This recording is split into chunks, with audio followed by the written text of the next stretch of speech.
자, 오늘 은혜 받으실 하나님의 말씀은 열왕기하 13장 14절로 21절 말씀이 되겠습니다. 열왕기하 13장 14절부터 우리 함께 읽겠습니다. 시작.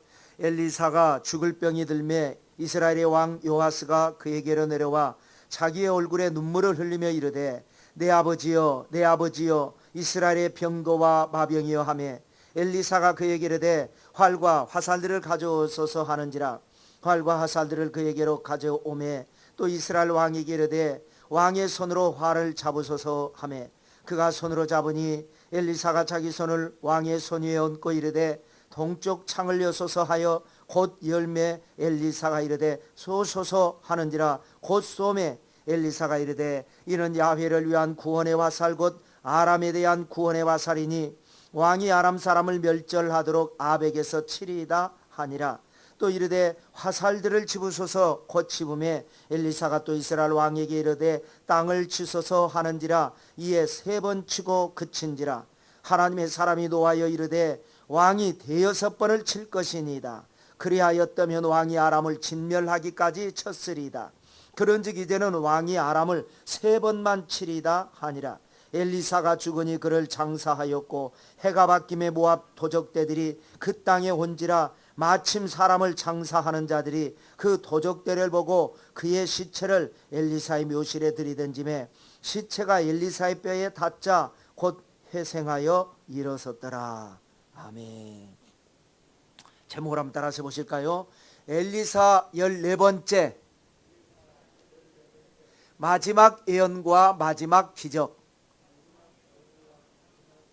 이런 제목으로 말씀 나눌 때에 은혜가 되고 복이 되시기를 주님의 이름으로 축원합니다. 자, 성경 역사 최고의 선지자 엘리야. 이거 우리는 잊어버리면 안 됩니다. 최고의 선지자는 엘리야입니다. 신약에 나타나잖아요. 예수님에게.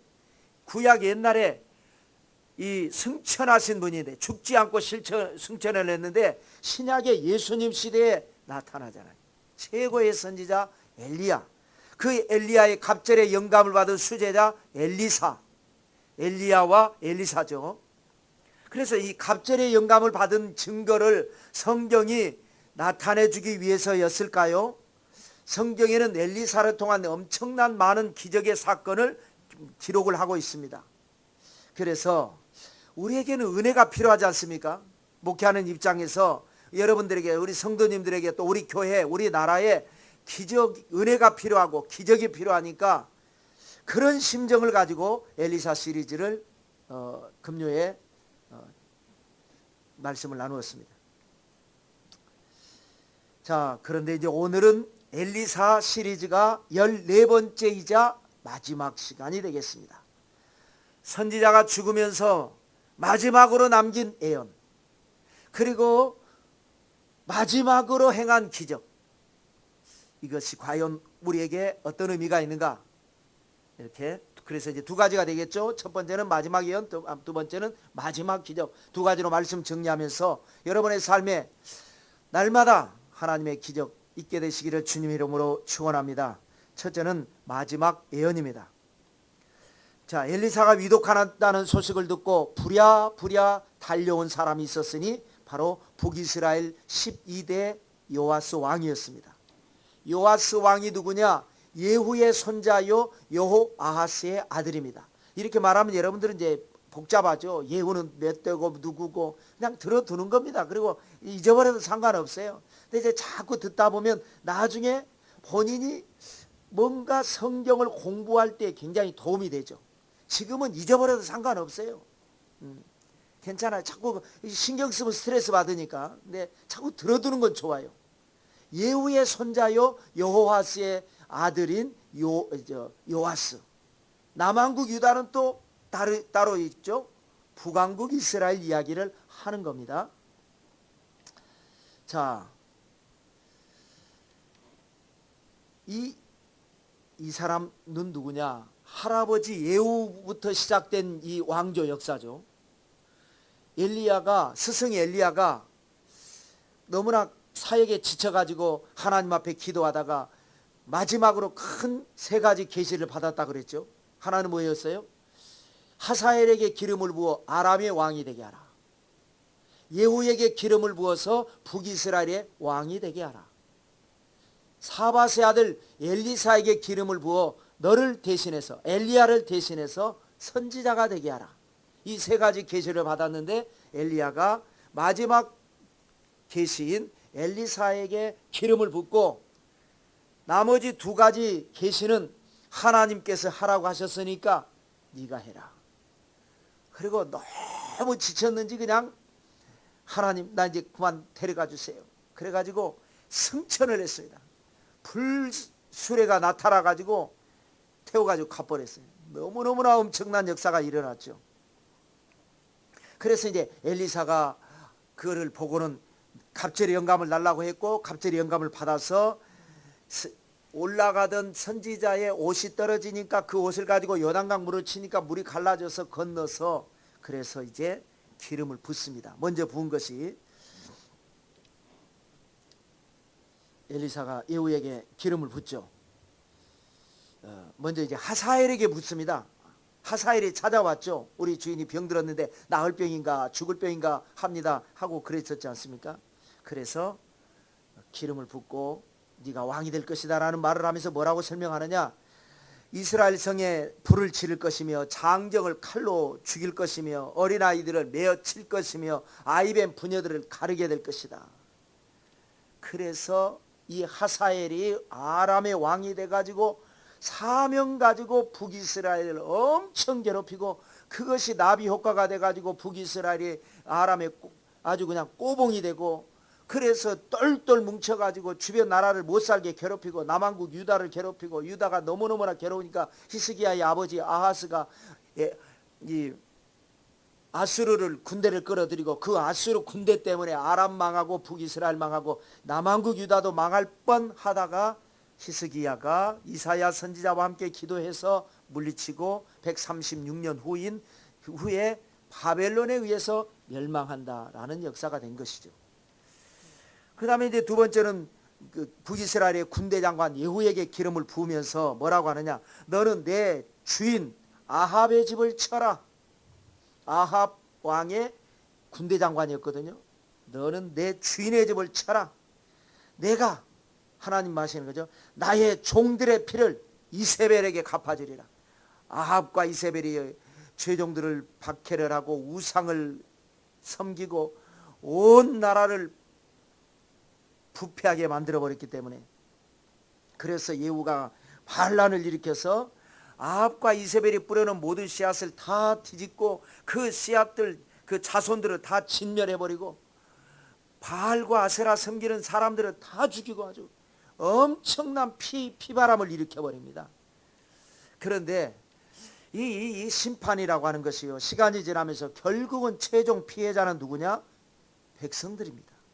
그러지 않습니까? 나라가 잘못되니까 처음에는 이 왕이, 잘못된 왕, 잘못된 지도자, 잘못된 장관, 잘못된 이런 사람들이 하지만, 그것 때문에 열심히 자기 생업에 종사했던 사람들이 국가가 어려워지니까 다 절망에 빠지고 힘들어지는 것이죠. 그래서 엘리사 선지자가 그야말로 동분서주하면서 전쟁을 막고 백성들을 위로하고 그런 사명을 감당했습니다.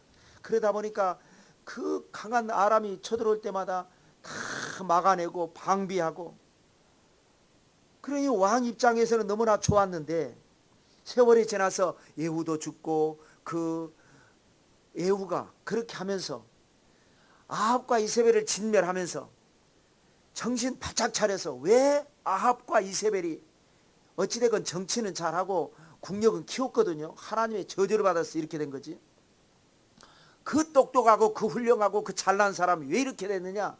하나님을 대적하고 하나님 말씀에 순종하지 않아서 그러니까, 자기는 하나님께서 자기에게 기름 부어서 아합과 이세벨을 심판했으니까 정신 바짝 차려서 나는 절대로 그렇게 하면 안 돼, 이렇게 해야 되는데, 조금은 그렇게는 했어요. 핀트는 맞았어요. 아합과 이세벨에 대해서는 절대로 본받지 않았어요. 그럼 누구를 본받아야 되느냐? 다윗을 본받아야죠. 여러분 항상 그래서 자기의 롤 모델이 있어야 됩니다.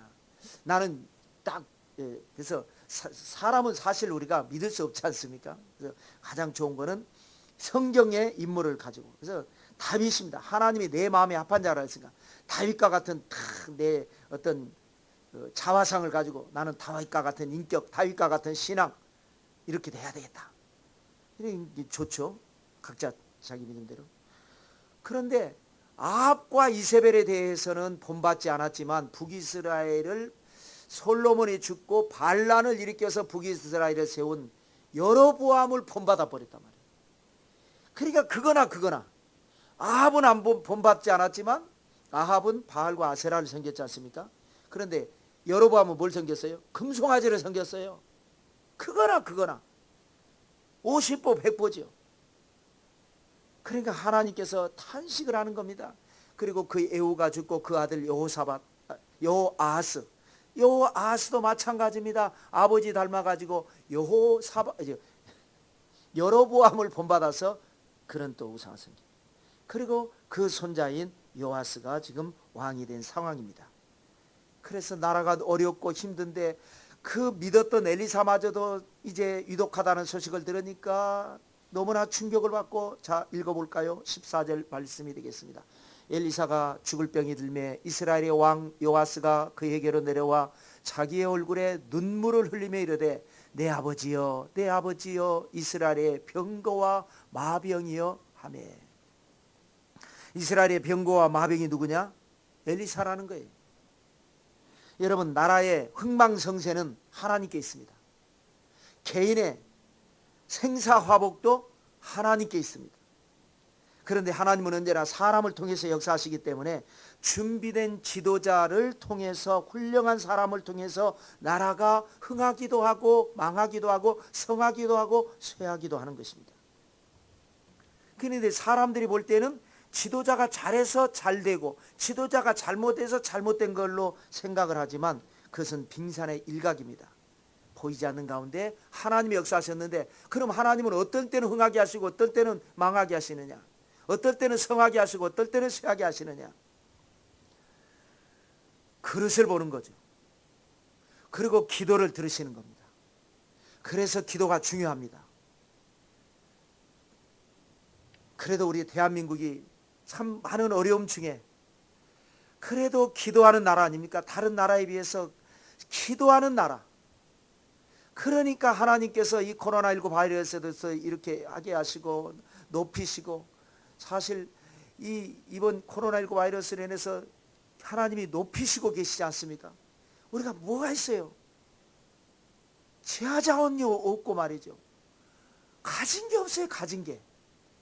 식민지 생활과 전쟁으로 인해서 모든 걸 다 잃어버렸고, 그런데 하나님이 높이시니까 그 많은 지하 자원을 가지고 있는 나라들도 하지 못하는 일을 우리는 해내고 있지 않습니까?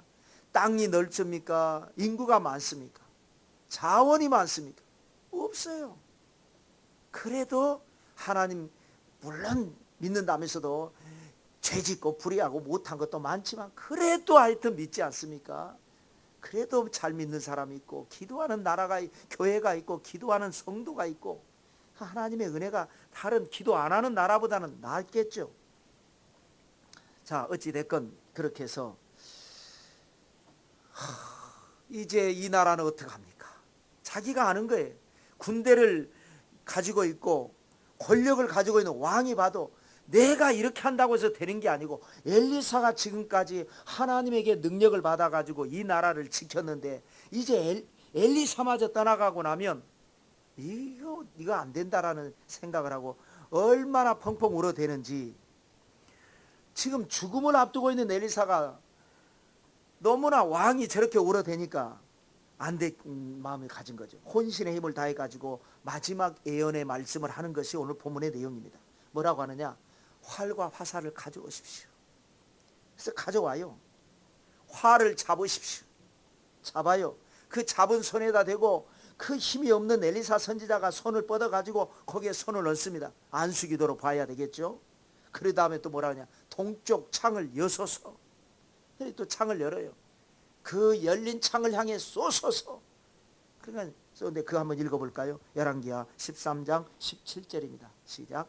이르되 동쪽 창을 여소서 하여 곧 열매. 엘리사가 이르되 쏘소서 하는지라 곧 쏘매. 엘리사가 이르되 이는 야훼를 위한 구원의 화살 곧 아람에 대한 구원의 화살이니 왕이 아람 사람을 멸절하도록 아벡에서 치리이다 하니라.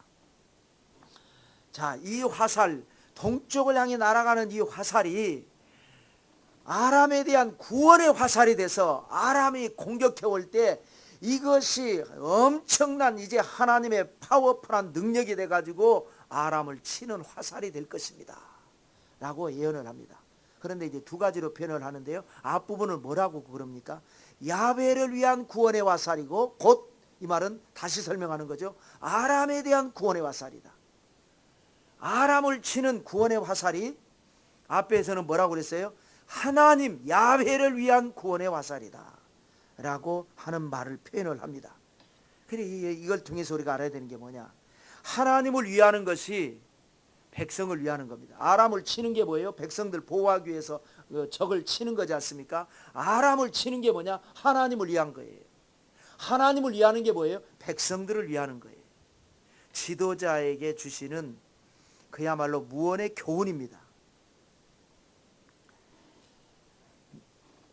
지도자는 하나님을 위하는 마음을 가져야 그것이 올바른 지도자의 마음이고 백성들을 사랑하는 마음이고, 백성들을 사랑하는 마음이 하나님을 사랑하는 마음이고, 하나님을 사랑하는 마음이 백성을 사랑하는 마음이다.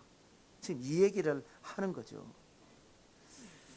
그러면서 그 뒷부분에 뭐라 그래요? 왕이 아람 사람을 멸절하도록 아벡에서 치리다. 주로 이제 아벡이 전투가 많이 일어나는 장소입니다.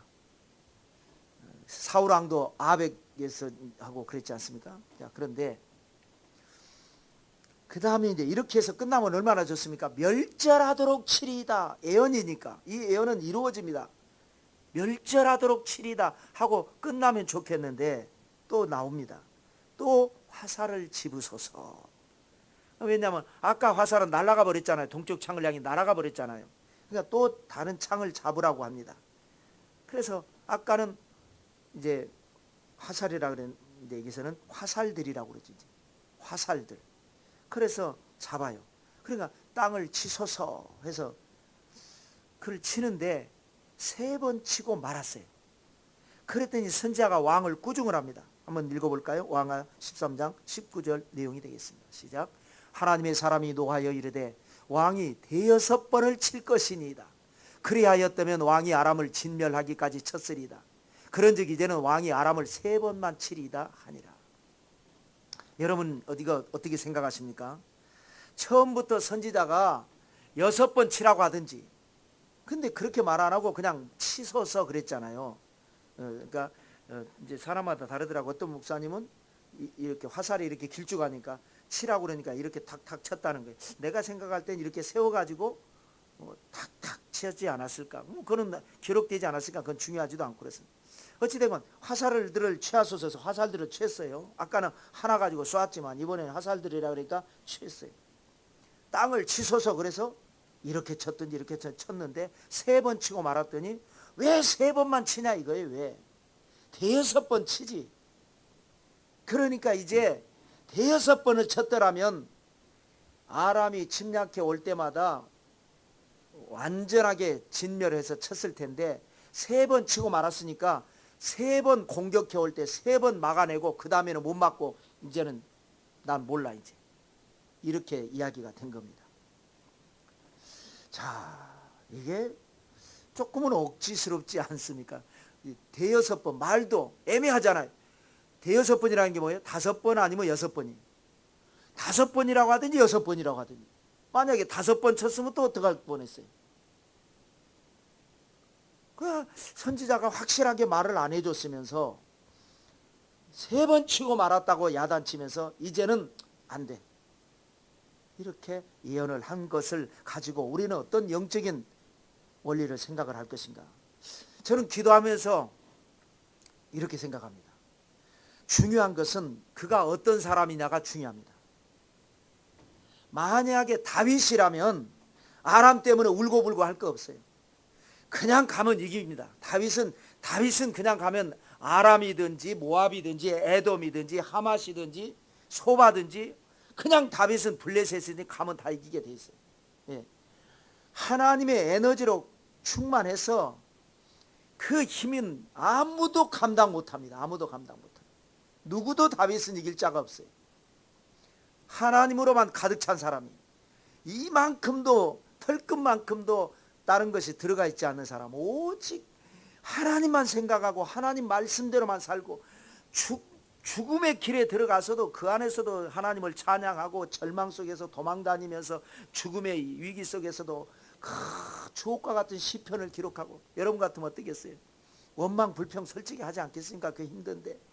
그런데 불평이라는 게 없어요. 그 절대 절망 속에서 그 아름다운 찬양, 야훼는 나의 목자시니 내가 부족함이 없으리로다. 그게 언제 지었는지라고 기록은 나와 있지 않지만 저는 틀림없이 가장 힘들었을 때 기록할 것 같아요. 여러분 대부분 노래 창작, 예술이 됐든 미술 됐든 뭐 문학 작품이 됐건 또 뭐 노래가 됐건 대부분 그 예술가들이 뭐라고 나중에 얘기합니까? 가장 힘들 때 그 영감을 받아가지고 합니다. 나중에 유명해지고 나서는 더 이상 안 나와요. 정말 힘들 때, 부족함이 가장 많았을 때에 하나님이 나의 목자심으로 나에게는 부족함이 없습니다. 이렇게 고백한 사람. 그러니까 다윗을 이길 자는 아무도 없어요. 아무도 없어요. 만약에 다윗이 아니고 히스기야였더라면 어떻게 했겠는가? 한 번에 이기잖아요. 한 번에. 한 번 싸워갖고 18만 5천 명 이기잖아요. 하나님 앞에 얼마나 기도해가지고 하나님 내가 잘못한 것 있으면 용서해 주시고 이 백성들 불쌍히 여기사 주여 잘못은 다 나에게 돌리고 이 백성들을 이 어려움 속에서 살려주시오. 선지자님 와서 기도해 주세요 하고 기도했더니 그 대아수르 군대를 하나님이 그냥 박살을 내고 18만 5천 명을 치지 않습니까? 그런데 이번 사람은 요아스입니다. 요아스는 누구라고요? 예후의 손자고 여호와스의 아들인데 하나님이 기회를 주셨는데 그 기회를 선용하지 않고 세속을 쫓아갔던 그 손자요, 그 아들이요, 당사자도 마찬가지예요. 한번 아까 제가 말씀드렸지만 읽어볼까요? 열왕기하 13장 6절입니다. 시작. 그들이 이스라엘에게 범죄하게 한 여로보암의 집에 죄에서 떠나지 아니하고 그 안에서 따라 행하며 또 사마리아의 아세라 목상을 그냥 두었더라. 여로보암의 집을 그 죄에서 떠나지 않았다는 거예요. 또 열왕기하 13장 11절 읽겠습니다. 야훼께서 보시기에 악을 행하여 이스라엘에게 범죄하게 한 느바세 아들 여로보암의 모든 죄에서 떠나지 아니하고 그 가운데 행하였더라. 그렇기 때문에 이 사람에게는 그런 역사. 만약에 대여섯 번 아니라 7번 쳤으면 이랬을 거예요. 8번 치지 왜 7번 쳤어요? 그랬을 겁니다. 그래서 중요한 건 뭐냐? 나는 누군가? 나는 어떤 사람인가? 나는 하나님을 사랑하는 사람이다. 나는 하나님의 말씀대로 사는 사람이다. 그렇게 자기를 자꾸 만들어 가야 됩니다. 나는 그리스도의 신부다. 나는 슬기로운 처녀다. 나는 거듭난 하나님의 사람이다. 나는 말씀에 순종하는 사람이다. 날마다 자기를 만들고 자기를 가꾸고, 우리가 외모도 가꾸지 않습니까? 더 이쁘게. 그런 것처럼 우리 영혼을 자꾸 가꿔서 나를 더 훌륭한 하나님의 사람으로, 더 좋은 믿음의 사람으로 만들고 나면 그 레벨만큼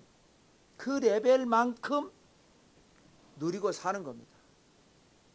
그러지 않아요? 운동을 해가지고 단증을 딴 만큼, 공부를 해가지고 학위를 받은 만큼, 그만큼 영향력이 생기고 그만큼 쓰임 받지 않습니까? 우리 영적인 능력이 마찬가지입니다. 여러분은 어떤 사람이 되기를 원하십니까? 거두절미하고 다윗과 같은 사람 되시기를 주님의 이름으로 축원합니다. 자, 두 번째로 이제 마지막이 되겠죠. 마지막 기적입니다.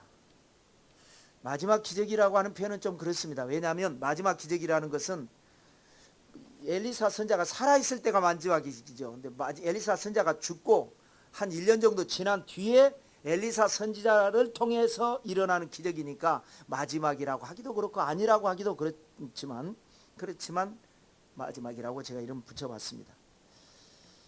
자, 20절 말씀을 읽어보겠습니다. 시작. 엘리사가 죽으니 그를 장사하였고 해가 바뀜에 모압 도적대들이 그 땅에 온지라. 자, 엘리사가 죽고 장례를 치르고 난 다음에요, 이 팔레스타인은 아마 사막지대니까 우리 한국과 같이 무슨 3일장 이렇지 않을 겁니다. 그냥 그날로 장사 치르기도 하고 그 다음날 장사 치르기도 하고 그렇죠. 그러고 난 다음에 해가 바뀌었어요. 그러니까 그리고 난 다음에 모압 도적대들이 그 땅에 들어오는 일이 있었다는 게 사건이. 그러니까 지금 이 사건이 언젠지는 정확하게 알 수 없습니다. 엘리사가 연말에 죽고 한 해가 지나서 연초에 이런 일이 있었으면 뭐 한두 달 만에 일어난 일이 되겠죠. 그런데 연초에 죽고 한 해가 지나서 그 다음 해에 연말쯤에 일어났다. 그러면 거의 한 2년 후에 일어난 일입니다. 그러니까 가장 짧게는 뭐 한두 달 만에 일어난 일이고 길게 잡는다면 2년 만에 이런 일이 일어나는데 희한한 일이 일어납니다. 자, 장례가 자 21절 읽겠습니다. 이걸 읽어야 되겠죠. 시작. 마침 사람을 장사하는 자들이 그 도적대를 보고 그의 시체를 엘리사의 묘실에 들이던지매 시체가 엘리사의 뼈에 닿자 곧 회생하여 일어섰더라. 자, 엘리사가 죽은 지 죽고 한 해가 지났어요. 그런데 누군가 어떤 사람인지는 모르겠어요. 사람이 죽었어요. 그래서 그 사람을 이제 매장을 하기 위해서 인부들이 장례를 치르고 있는 겁니다. 거기에는 이제 가족들, 친지들도 있겠죠.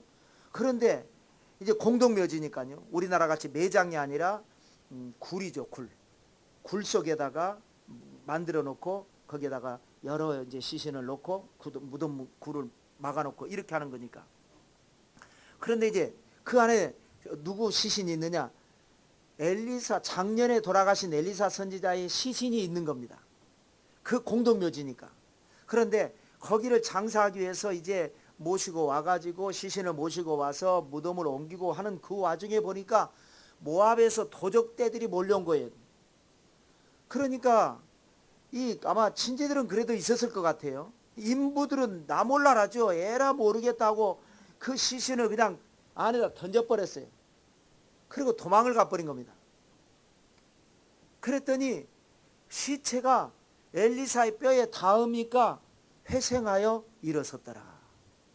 놀라운 역사가 일어납니다. 여러분, 하나님이 특별히 세운 하나님의 사람 엘리야 선지자, 그리고 그 엘리야의 갑절의 영감을 받은 엘리사, 그 엘리사는 승천이나 이런 방법은 하지 않았지만 그래도 마지막에 이런 특별한 사건을 기록하면서 하나님이 엘리사 선지자에게 무게감을 실어주는, 엘리야의 갑절의 영감을 받았던 사람 내게 이런 은혜를 주신 것 같습니다. 아마 그리고는 기록이 없어요. 아마 모르긴 몰라도 도적대들이 그 사람들이 막 놀래니까 죽은 사람이 거기에서 살아나니까 여러분, 그게 에너지라는 게 엄청납니다. 그냥 그런 일이 일어난 것이 아니고, 그런 일이 일어날 때 예수님께서 십자가에서 죽으실 때만 해도 막 하늘이 하루 종일 캄캄하고 말이죠. 막 그러지 않습니까? 온 이 땅이 아마 진동도 했을 것 같아요. 그 희한한 특별한 이상한 현상을 보면서 도적대들이 아마 놀라서 도망을 가고 거기에 친지들은 막 환송을 지르고 부활해서 살아난 이 사람은 막 좋아하고 그런 일이 일어났을 겁니다. 그래서 어떻게 이런 일이 일어날 수 있는가? 자, 아까 요하스 교훈과 약간은 비슷한데요. 아까는 어떤 사람이냐가 중요하다 그랬죠. 그 일이 중요한 게 아닙니다. 그가 누구냐에 따라서 하나님은 얼마든지 다르게 적용시키시고 역사하실 수 있다. 그러면 지금 이거는요, 급수가 중요합니다. 급수, 레벨. 여러분은 하나님이 보실 때에 영성지수가 몇 점이라고 생각하십니까? 지능지수가 높은 사람은 아무래도 학교 가면 공부를 잘하겠죠. 그러지 않겠습니까? 그런데 지능지수가 높아서 꼭 그런 건 아니지만 학교에서 공부는 잘하는데 사회에 나와서 오히려 그냥 별로 성공을 못하고 학교에서 공부 못했는데 성공하는 사람이 있어요. 그럼 뭐예요? 감성지수라고 해서 EQ가 높아서 인간관계도 좋고 뭐 활용도 잘하고 이런 사람을 그렇게 하죠. 감성지수, 지능지수는 공부하는 데 도움이 되고요. 감성지수는 세상을 살아가는 데 있어서 여러 가지 좋은 그런 능력이 되겠죠. 마찬가지입니다, 여러분. 영성지수라는 게 있습니다. 영성지수가 높은 사람은 신앙생활이 잘 됩니다. 기도도 잘 되고 예배도 잘 되고 하나님 앞에 선택은 받았지만 그래서 택함을 받았지만은 왠지 신앙생활에 재미가 없고 예배생활이 재미가 없고 기도가 안 되고 이제 최악을 서로 제가 이제 설정하는 거예요. 영성지수가 높은 사람은 기도가 잘 되고 예배가 잘 되고 그러니까 가인과 아벨이 그런 거예요. 똑같은 형제잖아요. 그런데 아벨은 다른 건 모르겠어요. IQ가 높은지 낮은지 감성지수가 높은지 다른 건 모르겠어요. 영성지수가 높아가지고 예배 잘 드리니까 하나님께서 기뻐하셔서 응답을 주시는데 가인은 뭐 다른 것은 좋을지 몰라도 영성지수가 낮아가지고 자기도 동생 보고 똑같이 흉내내서 하는데 이상하게 하나님이 자기 예배는 안 받으시는 거예요. 그런 겁니다. 에서와 야곱 쌍둥이 형제도 마찬가지입니다. 에서는 사냥꾼이라고 그러잖아요. 남성적으로 멋있지 않습니까? 가서 인간관계도 좋고 사람들도 많이 따르고 가서 사냥해서 잡아오기도 하고 그런가 하면은 야곱은 엄마 옆에 부엌대기로 앉아가지고 누룽지랑 얻어먹고 늘 묵상이나 하고 밖에 나가서 남자답게 막 활동하고 만나고 이런 건 안 하고 집에서 이렇게 하고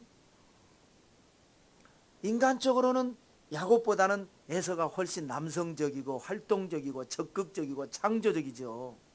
그런데 영성 지수를 놓고 보면 야곱은 기도하는 사람이고 조용한 사람이고 하나님을 찾는 사람이고 하나님의 음성을 듣는 사람이고 예서는 하나님이 말씀하셔도 뭐 세상 일이 바빠가지고 하나님 말씀을 듣지 못하는 사람이고 그러니까 장자권과 축복권이 원래 예서 거였는데 영성 지수가 높은 야곱에게로 가버리잖아요. 그것이 중요한 겁니다. 내가 하나님 앞에 기도하고 응답이 있네 없네 할 것이 아니라 내 영성 지수가 몇 점짜리냐 이거예요.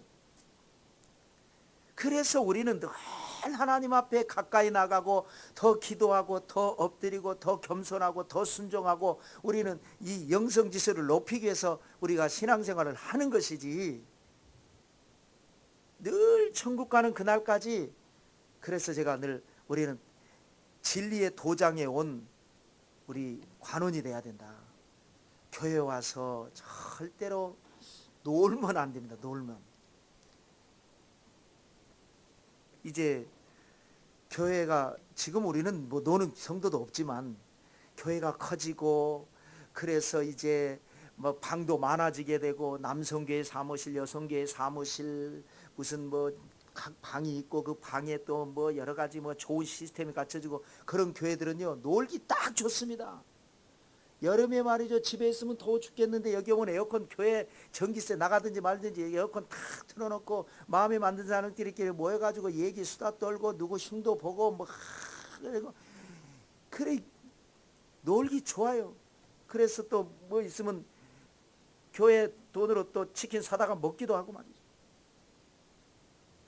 그러면 영성이 점점 떨어지는 겁니다. 그리고 이제 새신자 오면은 군기 잡습니다.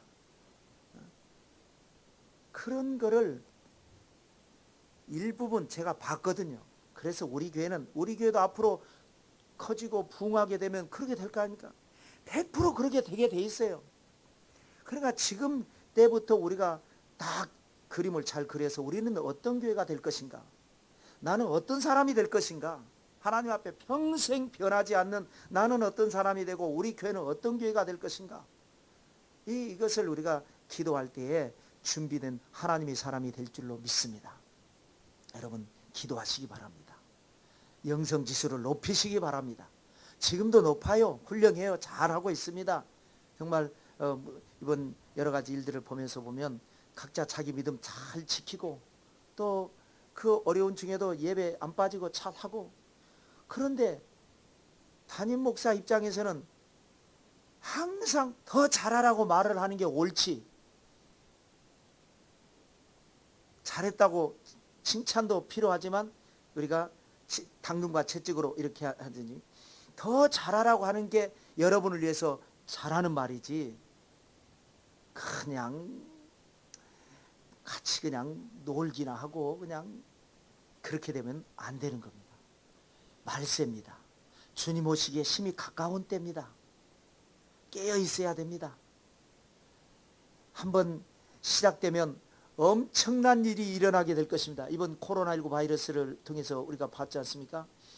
이제는 적그리스도가 나타난다면 통제사회가 될 것입니다. 전 세계가 하나로 될 것이고 통제가 될 것이고, 여러분 이번에 연예인들을 누군가가 해킹을 해가지고 그것을 약점을 잡아가지고 협박을 해서 수억을 돈을 뜯어내다가 걸렸잖아요. 잡아서 보니까 잡을 수가 없어요. 인출책만 잡았는데 보니까 인출책 아내가 한 거예요.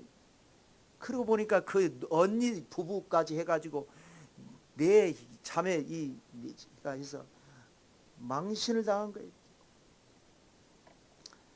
그러니 여러분 적그리스도가 나오면은 전 세계 해킹을 해가지고 전 세계 전산을 가지고 전 세계를 다 통제할 수 있지 않겠습니까? 엠번방도 그랬습니다. 어린 애들을 해가지고 협박을 하고 그 애가 말을 안 들으면 또 사람 시켜서 인적사항을 알아내고 그래서 협박을 하니까 시키는 대로 말을 듣고, 어린 애들이 젊은 사람들이 돈 생기니까 이거 하는데 하물며 적그리스도가 안 그러겠습니까? 적그리스도가 나오면 이제 모든 사회는 통제 사회가 돼서 이제는 꼼짝달싹 못하고 그 통제를 따르지 않으면, 표를 받지 않으면 매매도 할 수가 없고 아무것도 할 수 없는 무서운 사회가 되는, 그러기 전에 우리는 주님께로 가야죠. 그래서 우리는 영성지수를 더 높여야 됩니다. 높지만 더 높여야 돼요. 왜요? 모르니까.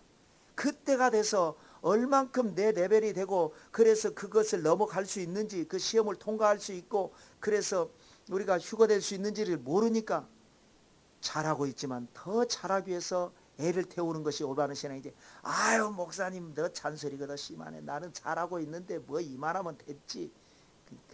학교 다닐 때 보면요, 애들 또 지도에도 보면요, 공부 잘하는 애들 특징은요, 잘하는 애들일수록 틀리면 어떡하지 틀리면 어떡하지, 이런 애들은 실수 안 하고 안 틀립니다. 방심한 애들이 많이 틀려가지고 점수가 안 나와요. 여러분 깨어 있으시기를 주님의 이름으로 축원합니다. 하나님이 여러분과 함께 하시고 우리 교회와 함께 하시고 놀라운 은혜와 축복이 함께 하실 줄로 믿습니다.